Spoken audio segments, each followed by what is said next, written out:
Hello Nigeria. Mo kí gbogbo ọmọ Nigeria ní gbogbo ibikíbi tẹ́ bá dé, àánú Ọlọ́run máa fọ̀nù ayé. Mo mẹ́jọ mẹ́wàá lákáwá bá yín. Èmi ni ìyá Sisi Alagbo. Ẹ̀yin èèyàn wa, ìyá Sisi Alagbo ni ẹ̀ ń wò lójú àwòrán yín yìí. Arábìnrin yìí ó ti jáde o wá sọ̀rọ̀ nípa bí wọ́n ṣe sọ wípé ọmọ rẹ̀ àti arábìnrin kan wọ́n jọ ń bá ọkọ rẹ̀ nìkan lájọṣepọ̀.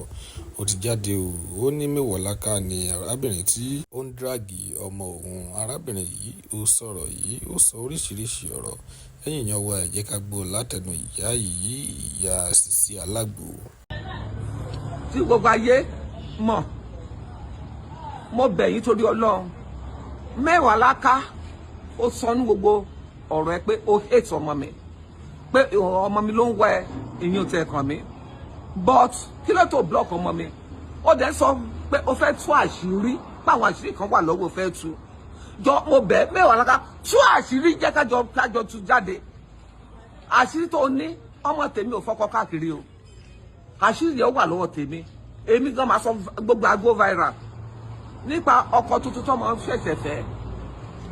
Ọkọ Akeem ó ń pè ní jìgólò. Àmì má gbà ó. Mo wá pé ọkọ mẹ́wàláká, mo bẹ̀ ẹ́ o, bá ìyàwó ẹ̀ sọ̀rọ̀ kó jáde. Mo fẹ́ kí ìyàwó ẹ̀ mẹ́wàláká kó wá tú àṣírí tó fẹ́ sọ. Gbogbo àṣírí ẹ̀ gbogbo àgbáyé kò sáṣírí kan tó ní lọ́wọ́. So ìyẹn mo fẹ́ bá yín sọ. Mo bẹ̀ gbogbo yín ẹ jọ̀ọ́ torí gbogbo ẹ̀yin obìnrin rere, ẹ jáde lérí ọ̀rọ̀ yìí. Gbogbo ẹ̀yin oníṣẹ̀ṣe, gbogbo ẹ̀yin alágbo, ẹ jáde lórí ọ̀rọ̀ yìí. Torí pé apààyàn lẹ́nìí, olóhètè èèyàn, kí ló tún bá ṣe? Kí ló tó block ẹ̀? Why did you not block her? And you still come for this store opening?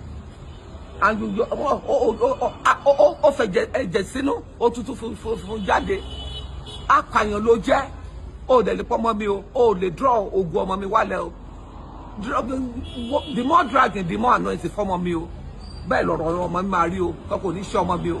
Mo tètè gbé jáde gbogbo àgbáyé, ẹ gbà mí o, ẹ gbà mí o, ẹ gbà mí lọ́wọ́ mẹ́kànláká o.